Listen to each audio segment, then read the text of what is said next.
Here's what nobody talks about when it comes to fat loss. Losing weight is easy, easier for some than others, but keeping off the weight is where everyone fails. And then within losing weight, losing the right weight, body fat and not muscle, while actually keeping those results long-term, very few people get that right in my experience. And I think it's because most fat loss approaches have two fatal flaws built in from the start. The first one is there's no clear finish line, no end date, no way to exit out of the end of the fat loss phase. That's the first one. And secondly is the process itself doesn't optimally protect muscle and lose fat. I want you to think about when you started your last diet. Did you know when it would end? Did you have a clear plan, not a kind of quick fix or an event to shoot for, but a actual planned out strategy where you would be successful in this many weeks or this many months? Or were you just trying to eat healthy or eat clean, be good, track your food, hope that it worked out, diet indefinitely? I've talked to people who've been dieting for a year or more, and I wonder what's going on, because is your goal trying to hit a number on the scale? Is it to go until you're tired of it? Is it until life gets busy and you drift back to old habits and you're thinking that most of the time I need to be losing weight? And the problem is that is not a plan, right? That is just hope. And we know that hope is not a strategy. So when there's no defined endpoint, no exit strategy, and no way to sustain your results, two things end up happening. The first one is you have no urgency. And I don't want to confuse urgency with impatience. It's a subtle difference.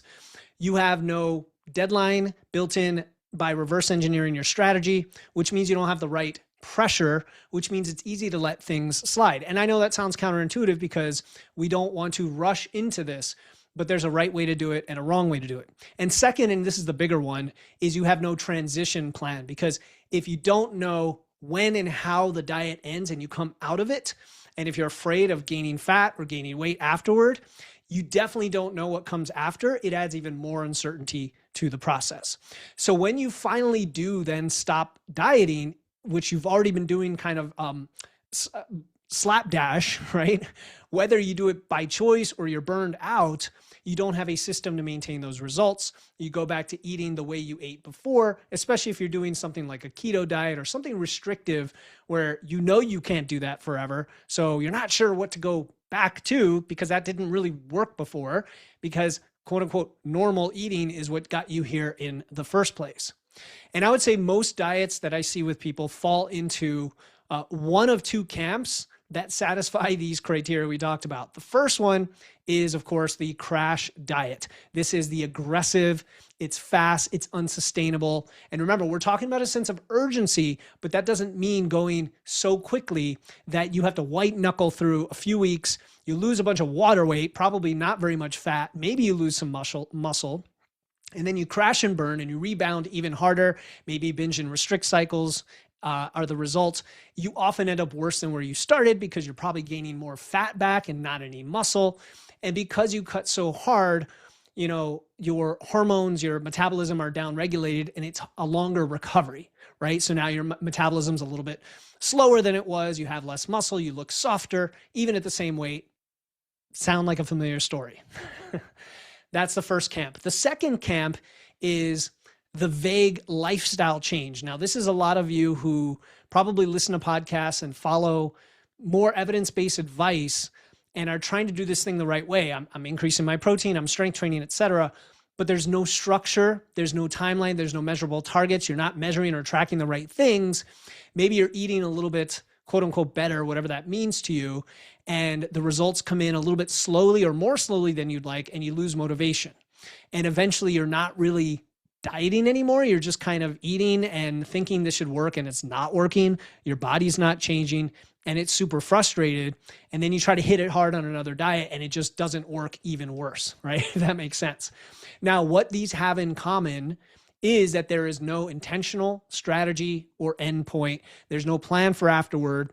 And there's not a process along the way that helps you lose body fat efficiently while holding on to or gaining muscle. Right? So the diet itself was set up to fail from day one because it was never designed to end well. And this goes for trying to compress your diet into something really fast, or do like a rapid fat loss phase, but not doing it well, or trying to go longer, like 3, 4, 5 months and stretch it out, and then getting fatigue along the way. So for what I found works for a lot of people, especially those of us older, over 40, been through dieting many, many times, is having a strategic, moderately aggressive timeline. Not too fast, where it's this quick crash diet, not too slow, where you build up fatigue over time and the results are slow to come. So it creates a dissonance with your cognitive dissonance, but sustainable enough to finish, but aggressive enough to see results. Kind of like that Goldilocks zone of a calorie deficit. And I don't see a lot of people doing this. I really don't. I see a lot of people going on the two other extremes. And I love to base a diet on your body weight, not on percent calorie deficit, not on a calculator, right? It's based on your body weight, and your metabolism, where you're going somewhere between 0.6 and 1% of your body weight a week, maybe a little higher if you have a higher metabolism, and maybe on the lower end if you kind of struggle with this in the past. And of course, because this includes, strength training and eating enough protein, you're losing fat, you're not losing muscle. You're holding on to the muscle so you actually look better at the end, not just smaller, and you're happy about it because the protocol has a defined endpoint. In my opinion, 6 weeks is a good period for this. Okay, you might have heard it called a mini cut. You know when it starts, you know when it ends, you have checkpoints, it's not too long, you can go a little bit aggressively, and you can really hone in those 6 weeks on specific things to focus on. I think, though, the piece that changes everything for you guys is the exit strategy. Okay, this is honestly, if I could only talk about how do you maintain results, I think that would help a lot of people. Most programs, most diets, they're designed with a start and finish, and then you're done, and then here you go, congratulations, you're on your own, good luck, which is kind of insane because it doesn't solve the actual problem that most of us have. Even if you lost weight the quote unquote wrong way and lost some muscle along the way, if you could at least maintain that, you'd be far better off than most people, right? Than 95% of people, as we mentioned before.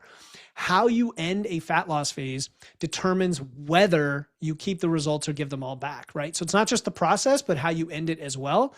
But the process itself feeds into how you end it. So the protocol I tend to teach includes what I call the recovery diet. I didn't make up that term, but I prefer recovery diet versus a reverse diet. A recovery diet is just how you transition out of a deficit and back to your current maintenance as quickly as possible, but without rebounding or overshooting and gaining extra weight or fat. You don't want to slowly trickle calories back over months because that will take too long to recover from, and that will feel like you're in a diet.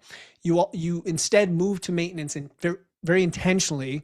You accept that there's going to be a small bump in water weight, but then you understand how to read the data and level out and stabilize that weight once you get there. And so you kind of have to advance plan for that, right?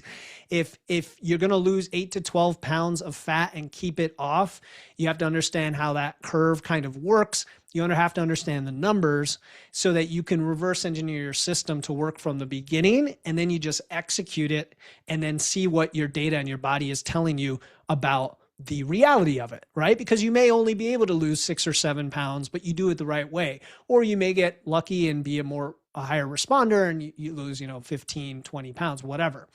So having said all that, if you're seeing this on Sunday or Monday in January, this Tuesday, January 20th at noon Eastern, I'm going to host a live workshop called Get Lean in 45 Days, where I'm going to walk you through this entire protocol. And you're going to get a complete guide. Okay. It's many, I don't even want to say how many pages it is. It might scare you, but it has all the ways to calculate this, how to walk through week by week. It has a training template called Chisel that I built specifically for fat loss, so that you can hold on to your muscle and know exactly what to do if you're not sure how to train. We have some refeed protocols in there that give you a little more flexibility and help you, shorten or lengthen the diet as needed. And of course, a full exit strategy. How do we maintain the results so we don't rebound? As a little bonus, a surprise, we decided this week we already did create an 8-week guided course that goes along with this fat loss phase, where the first week is your setup, then you have the 6 weeks of fat loss, and then coming out and maintaining your results. And so that's going to help you implement the information as well. If you're not here to do the work, if you're not here to lose the fat the right way, then it's not for you. But if you are, if you're ready to get it done, and week by week execute the protocol with structure and support given to you so you can follow through and transition out successfully, then it's definitely for you. All right. And you're going to get all the support to go along with it. So to check that out, go to live.witsandweights.com. I'm going to see you Tuesday at noon Eastern. If you can't make it, we're going to have a replay built in. Even if you join the next day or the week after that, you can get access to the replay, the guide, and the course. No matter when you join, you'll get access to all of those. If you're losing the same 10 pounds over and over again and you're just sick of it, if you're tired of that, it's the approach. We can do it the right way together. Let's fix it together. Go to live.witsandweights.com. That's live.witsandweights.com for the Get Lean in 45 Days workshop, plus access to the course. I'll see you there on Tuesday. live.witsandweights.com.